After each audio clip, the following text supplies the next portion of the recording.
maman, nos chers élèves, monsieur le directeur, biso tozali association MDDC, donc tozali mouvement des femmes de la diaspora pour le développement du Congo. Donc toye awa pona ndenge mokonzi ya mboka alobi gratuité de l'enseignement de base. Raison pour laquelle toye pona komema pierre na biso na gratuité et enseignement wana. Parce que gratuité et enseignement eza kaka te na maloba. Donc toye kosalisa bana na biso o basilisi premier trimestre na bango. Toye kopesa bango ba fourniture scolaire parce que baza okende vacances lelo. Bana bazali au total 356. Toko remettre bango ba kits o eza wana. Na kati kuna bataille ezali, baskilo ezali. Et puis toza ba projet mususu o ezali en étude pour na ko réhabiliter quelques locaux na kati ya EP1 Kokolo, na kati ya Camp Kokolo. Donc lelo ba mama o nyos bomoni awa bauti na France toza kosala ngo na kombo ya association MDDC et puis pour appuyer vision ya chef de l'État M. Félix Antoine Tshisekedi Tshilombo.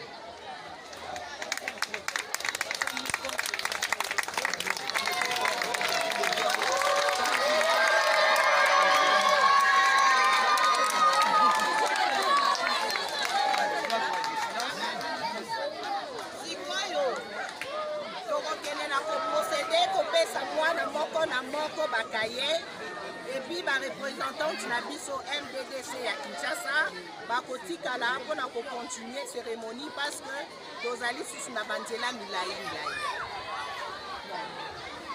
Maman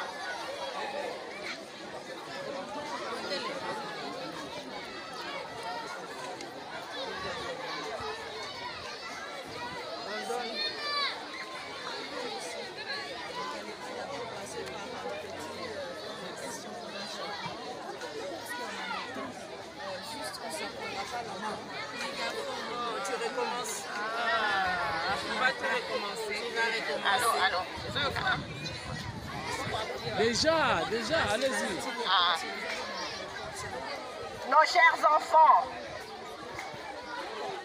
nous sommes là aujourd'hui, l'association MDDC, Toye Pona, Kosalisa, Banana Biso, Oyo Bazali Kotanga na EP1 Kokolo.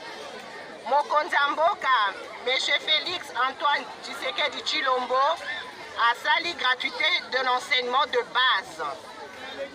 Pour soutenir action wana, vision wana, tolobi lelo yo MDDC, association Oyo Ezali, Yaba Maman, mouvement des femmes de la diaspora pour le développement du Congo, et nakati na esika Oyo, elongo na bakonzi, ya IDPS bazali na biso, bakonzi ya CAL bazali na biso, ya M.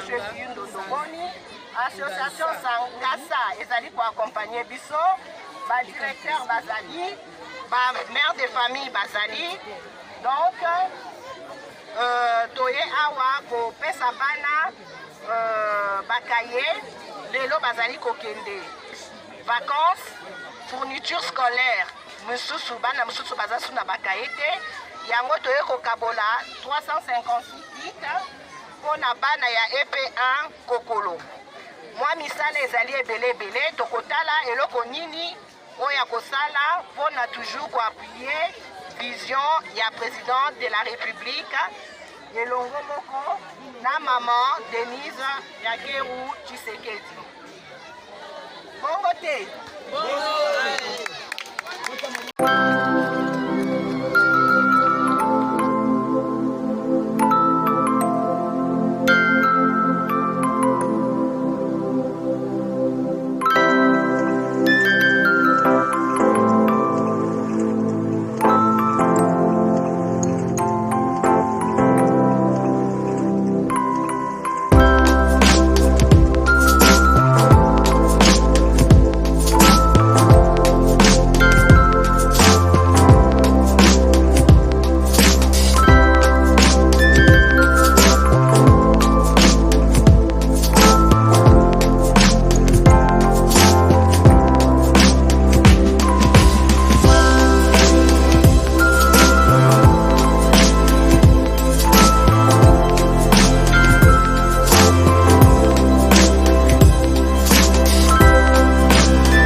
Attendez.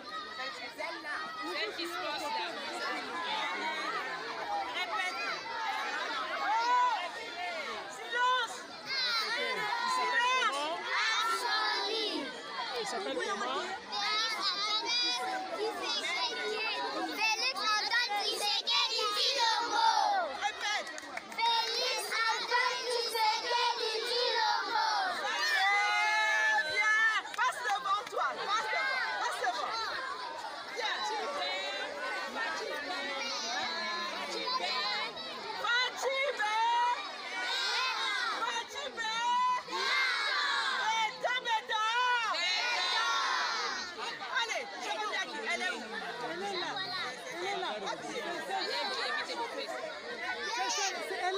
Elle est là, ma Michel.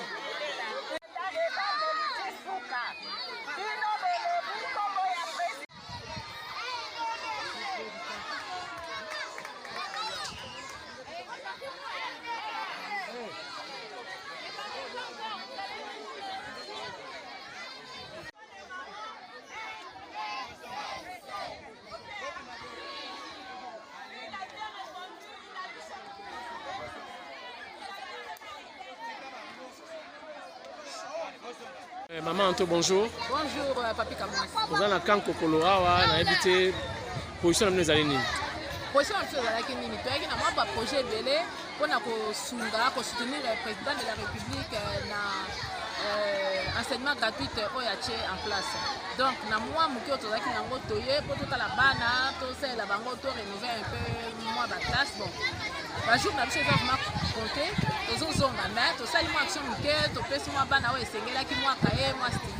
et puis nous avons continuer pour soutenir toujours le président de la République.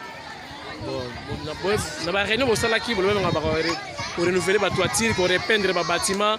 Mais nous avons besoin de boutique ça veut dire quoi? Vous échouez côté notre non, tu as échoué tes papiers. Le problème est qu'il fallait que ça la devine. Alors, nous avons la réalité à Awa.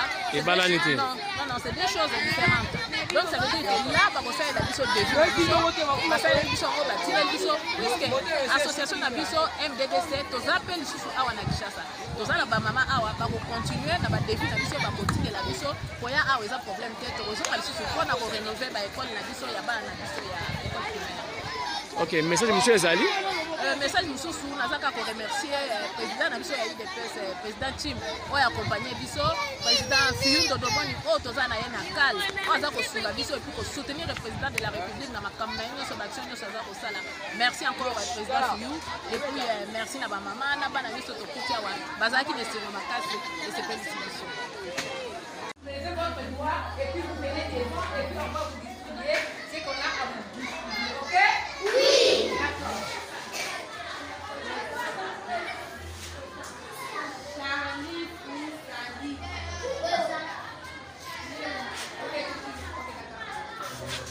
Merci. Continue. Tita Malazar.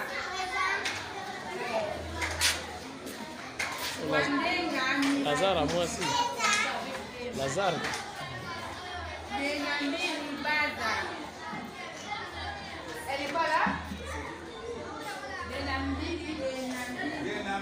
Baza. Oh, c'est là. Il faut dire présent. Maïcha Kalitundu. Maïcha. Maïcha, elle est là? Allez-y. Christian Mayala. Liete Bella Fila. Liete. Où est Liete? Réponds au présent. Non, on est pas. Bolokoko Isaac. Isaac. Bolokoko Isaac. Isaac, il est là. Efika Lipanda. Efika. Ariette Mayelo. André Kimbuta. Bokele Djemba. Où est André Kimbuta? André Kimbuta. Ariette d'abord. André Kimbuta. Ok, lui c'est André Kimbuta. Ok, d'accord. Bokele Djemba. Bokele Djemba.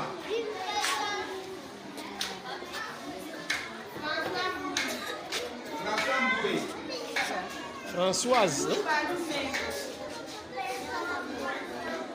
Ma présidente, est-ce que tu vois ma maison les gars à Kankokolo? yoka papika mwasi toye awa na Kankokolo toye mpona koappuye vision ya chef de l'État oyo asali lancé gratuité et enseignement de base. Donc biso toye kosala mwa action na moke oyo tozalaki nango kopesa bana na biso bafourniture scolaire toyebi ete basilisi premier trimestre na bango bazali na biloko mosusu te ya classe esilaki bacrayon bakaye ya kokomeza susu te. Donc biso toye awa na moke toza nango tosangisi toye mpona tosoutenir président na biso na kopesa bana na biso mwa bakaye wana. Bon, qu'est-ce qui s'est passé pour vous qui déterminer bobongisa batoire bobongisa baplafond bocha couleur mais bozozonga déjà bokatani na kote nini esimbi te? En fait, au moni a tozali na camp militaire, il faut autorisation ya ba conduit oyo basali awa. Donc il faut que ça la ezosenga procédure molai. Tosi to entamé procédure yango tozo kosola na colonel. Donc tokai kozonga bongo pamba te. Tolobi tosala te eloko moko oyo eko sepelisa bana na biso lokola pe toza na fin de l'année ba vacances ya Noël.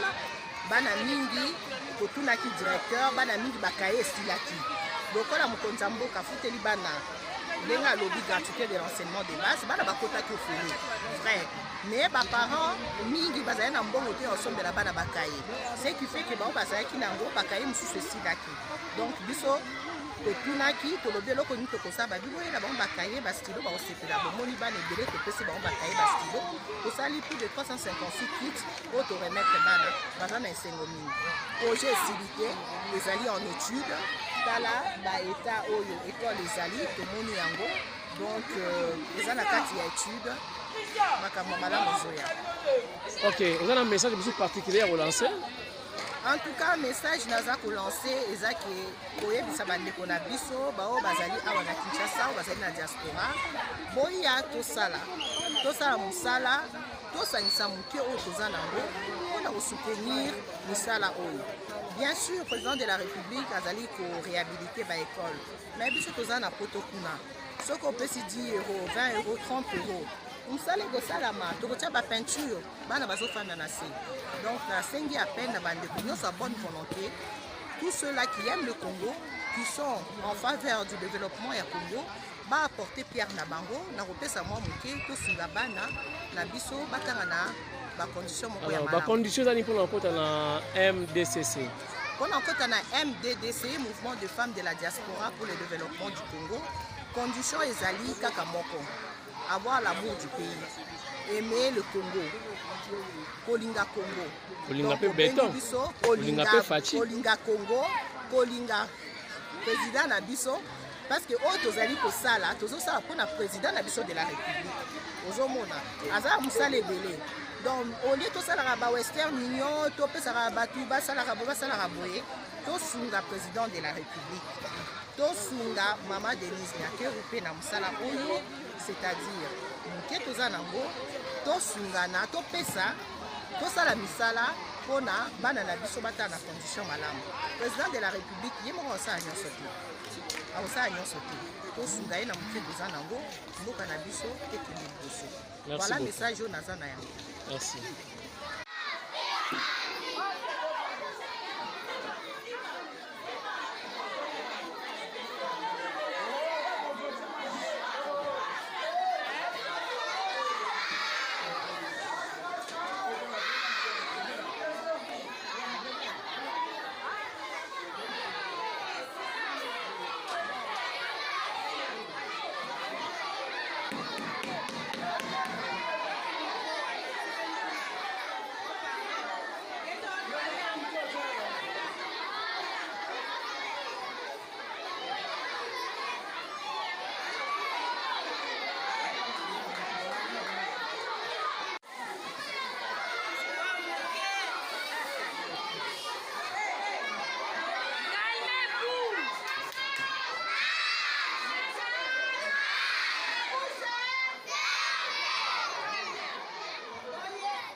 Nzambe alikolo abakisa biso mikolo neloko bosali mpona bana biso mpona nga nazalaki mwa kaye ya kosomba mpona bana me eloko bosali Nzambe alikolo abakisa mosusu epona soda naya promesa major. Merci.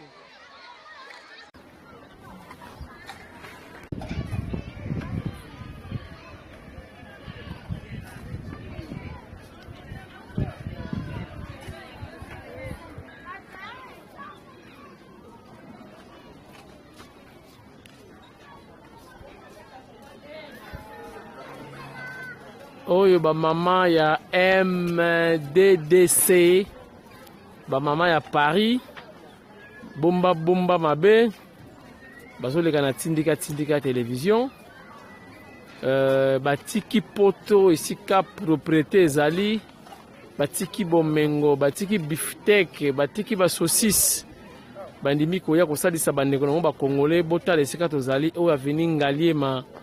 Toza bongo musika te na komina Makala na Yolo na Limete na Lemba. Voilà.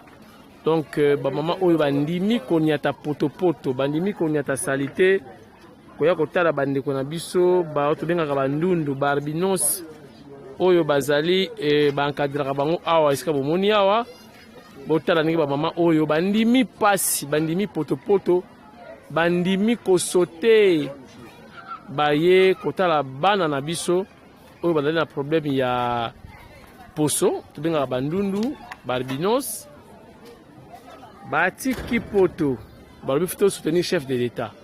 Peut-être mokonzi ya mboka awa akokoma te, mais le chef de l'État n'est pas un magicien, seul il ne peut rien. Mais bozomona ba mama ya MDDC bon bolimbisa ezalaka bongo baye kotala bandeko na biso benga ba albinos to bengi bandundu totala nini koleka lelo awa baye kosala nini bakosala nini botala nini ba mama ta kosote awa osala karaté ok.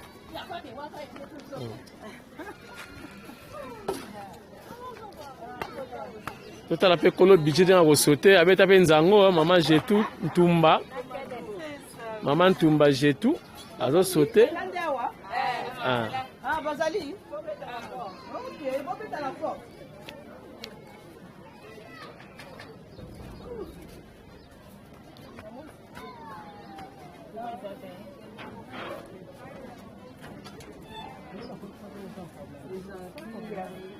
Bonjour. Ah ouais, comme on va en côte, hein. Tout à la marabero le cas à l'élo bisona bino.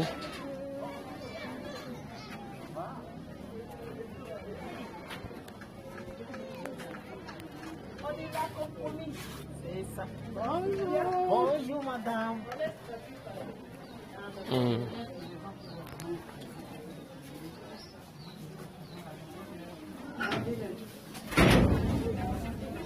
Makamango yango namoni bana bango bamonani déjà totala makabango lekawa lelo eza vidéo hein, eza bilili eza radio te télévision eza radio te mais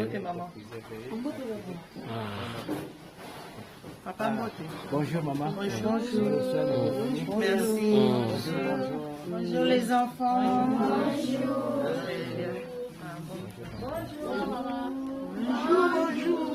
Maman Christine, biso to bandika retourna déjà. Tomoni awa mindele, tomoni awa bino, bonimi ko tata poto nini bokomi kotoyo kokamwa. Biso maman MDDC, les mamans du mouvement La Fondation Pauline Albinos. Donc, ça qui se sango na bango, tu le bité, tu refais na place la mite tu kaka. Il faut tout le temps na mombele ata tout le temps na poto tout la bana na biso oyo bazali rejeté par la société. Mingi kati na bango awa baza ba orphelin de père, même sous de père et de mère, même sous ba bois qui bango kaka po batimaki lonengo oyo. Yango wana biso to dit ko la attend que ba maman to ebe ko tala bango ko sepelisa bango ko profiter na lancement ya gratuité et enseignement des bases au président de la République à Sali. To mekana ko pesa bango un peu moi muke to ye nango ki to sala kinde to sala ki pona bana ya kokolo ya basoda na biso. To yepe ko pesa bana na biso ba o bazali awa et puis to melana bango quelque chose ba sepela pe. Ah ok, ça tombe bien, tout à fait à la fin de l'année. Hein? Ouais. Donc, bien, bonne année précoce, vous avez déjà. Voilà, Noël, la mission est déjà pour partager la bango, banana biso. Voilà. Et puis, vous avez un corps médical. Si vous mettez un savonté, pour un poso. Tu as mis quelques crèmes, pour ton mécanisme de bango, ce qui est signé. Comme ça, prochainement, donc soit tu tindeli bango ou soit tu mémeli bango. À partir de la photo, hein? À partir de la photo. Tout le monde dans la première mélanine, n'est-ce pas? C'est ça, ils ont dit, comment? Anomalie génétique. Ok, c'est bon. Tout à l'heure, c'est bon, ça, pour la bango. Bon. Déjà, tu as passé dans les sengo à mon abisso, n'est-ce pas les enfants? Oui. Allez, voilà. Puis ça fait tout ça les sengo, il y a comme un bango, tu peux remettre bango au toye nango, bakaye, parce que le premier trimestre est sili, si quoi yo bazot baké vacances, donc il faudrait normalement bakaye du sous-sous, et puis tu mets dans bango déjà Noël nabisso, voilà, ensemble.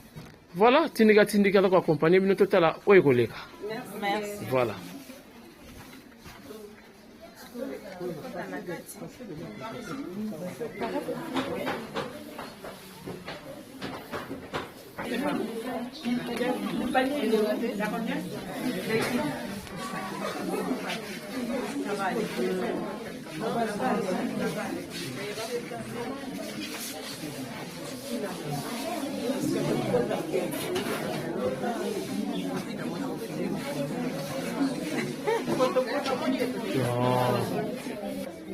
C'est bon.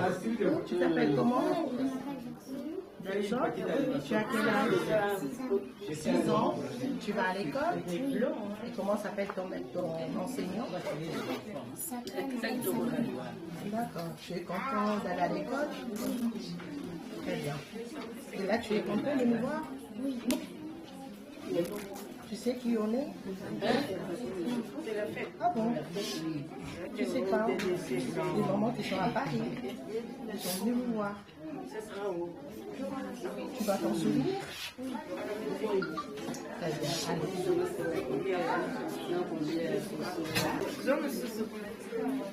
Tosepeli mingi na accueil na bino ndeko ya biso tozala mama Pauline lokwa bolobi azalaka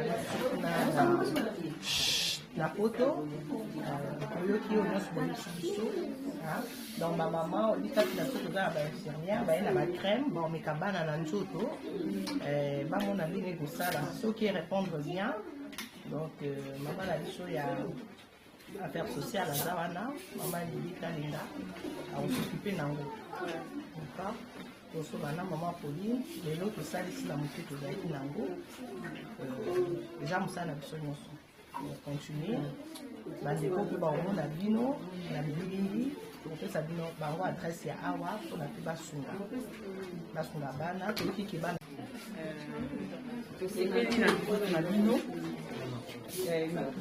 maman azali kaka maman bolakisi vraiment ke boza bamaman vraiment assistance na bino eza mpenza très important tokosepela tozala toujours en contact na bino bomoni bana nde baza awa kaka nde bolobi baza na besoin ya crème côté mpe assistance médicale nde nayoki boza ba corps médical l'albinos est plus exposé au soleil et puis des plaies. Quand ils ont de plaies, si c'est mal soigné, ça s'infecte et puis ça s'aggrave. Alors, nous voulons aussi que des produits médicaux comme des antibiotiques, les angakaté, pour la banane, vraiment ça va nous aider aussi. Crème solaire, quelques antibiotiques pour éviter l'infection de plaies. Merci. On va essayer. Merci ba maman. Bozali ba maman diaspora. Ezate lokola boye atokoti na ba poto lobi boye lisusu te. Boya ka poto kutanaka tokotaka tokutana bana na biso tala nando. Ndenge biso tokoti na poto ezeseni. Oyo bopesi biso tosepeli. Mais tolingi ya munene ya lisusu mbala mususu. Po tosepela lisusu na bino lingi. Merci. On peut essayer crème automémie sur la peau d'une petite. Hein? Non. On va essayer sur la peau des enfants. Allez, ma belle. Notre madame. Non, je ne prends pas ton jus, ça, monsieur. C'est vrai qu'il faut graisser la peau, hein? Elles sont sèches. Hein?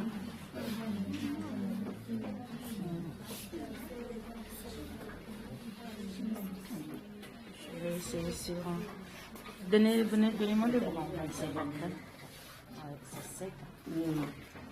C'est pour essayer seulement, hein? Il n'y en a pas beaucoup.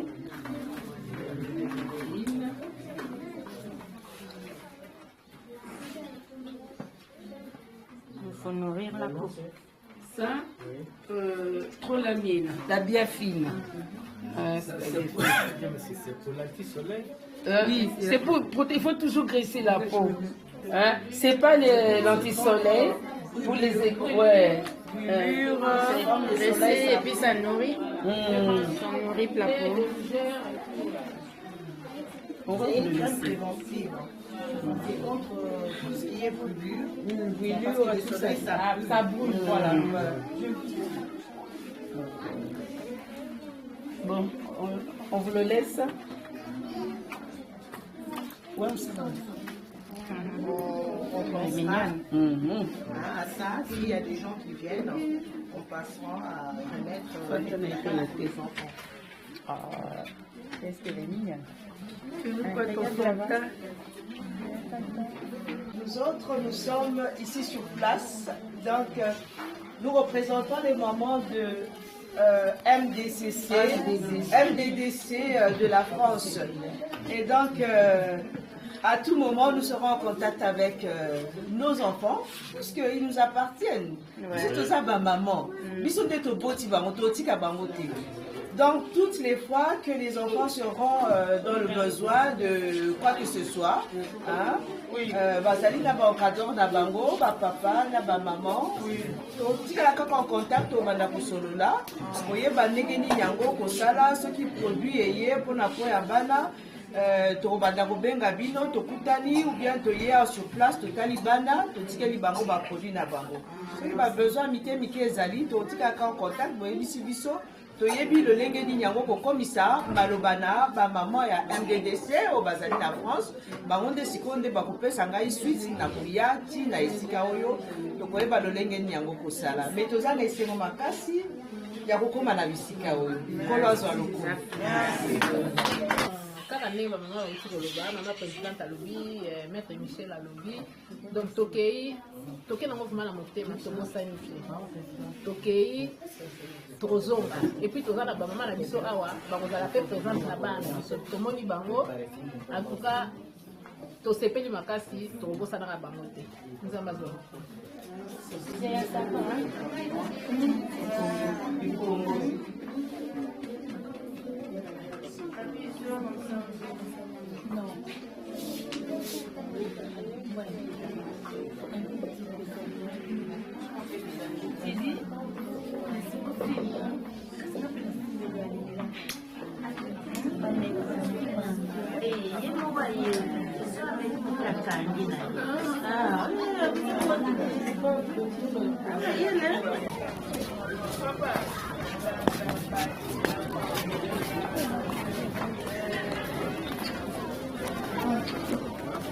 souffle, hein? Ouais, papa, mais tu es pour une bonne cause. Hein. Donc, pour ça, il fallait que ça, on a monté tout ça qui n'a pas. Et l'embarrassement, ok.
Il était très réactif. D'ailleurs, ravi d'avoir des femmes de la diaspora qui viennent justement pour parler de la promotion de la santé et puis promouvoir la santé publique. C'était ça. Il était très content, précis, à l'écoute et bienveillant. Et pour le langue nationale, Lingala Swahili du Congo Chiluba. Monsieur Eteli anatupokea na furaha na shetu na furahi anetika, tunamuonesha programu yetu ya sante, anetika asema tumulete projet yetu comme ça angalie aoneshe nani maman Denise parce que tuko na varié, tuko na correspondre na même idée ya maman Denise. Ndio ile anatuonesha na furahi na maide yetu na hivi tuko na leta maide yetu ya Bulaya, tuko na baleta bandugu yetu ni mkini yetu, ndio maana yeko na furahi. Projet yetu iko juu ya santé malaria ya SS hivi banaitaka huko SS ndio drépanocytaire. Ndio tunataka kufanya prevention juu bantu bayuwe wakati mtoto kwa malaria kenye bataweza kufanya. Unaona iko ile iko na prevention ingine bon, siwezi kusema huku ni promotion na mwe mwenyewe mnajua kama tunasema vyote huku mais sinon natupokea mzuri na furahi. Balenji tulibala kuneku anu susi tulidai kwa kwanza kitu nje tumujimu mfumuaji tunamwambani lwai bonsu yeye akaenda akumbana to tulatwe tubonsu kwenza mjimu eunda mtu liba balonga mtu libaya tuliba ba pantro ko mtu libaya to tulimu santé tulwaka bikuneko kwa tukwenzela jitu nje tumujimu tujiba jenga kwa kwenzela bana betu bajibasama kisama ja bifu bajiba bikani SS kisama ja mashe tubalonda mushinu ni mama wetu première dame bienda mu kalani projet toujours à nous bana betu ba SS to betu tulani damu kwa menji atubana takungu watuba watenza mjimu jitu nje eyowa diaspora toye awa association na biso comme na MDDC toza ba femme ya mouvement ya de la femme pour na développement ya Congo. Donc toye awa toye kokutana na ministre ya santé pour biso nyonso na kati na biso awa toza bato oyo tosalaka na santé, toza na ba infirmière, cadre infirmière, na ba aide-soignante, toza na ba ambulancier, toza na ba assistante sociale, mais bango nyonso basali awa te bamosusu batikali na mikili ya poto. Toye awa po toza na projet na biso kolakisa ministre na biso ya santé par rapport à ba maladie oyo ezoleka neti maladie ya SS ndenge bobengaka awa biso tobengaka bango drépanocytaire. Donc toye nango mpona tolingi kosala campagne ya sensibilisation mpona kolakisa ndenge nini il faut se tenir mpona promotion ya santé. Et comme na bamisala biso tosalaka kuna, on a des formations continues. Toza balakisaka biso tout au cours de l'année makambo ya kosala yango tolingi tomema oyo eza na kati ya projet na biso na koloba yango nyonso awa te na garde parce que eza projet na biso eza batir na biso tokosala. Donc tolingi tomema oyo biso toyokoli na minoko na mboka ya mindele tomemela yango mpe bandeko na biso ya awa mpo bakoka komeka kotiango en fonction. Asepeli mingi andimi projet alobi tomemela ye yango ya kotala oyo nini esengeli asala na biso. Donc toza satisfaite. Voilà.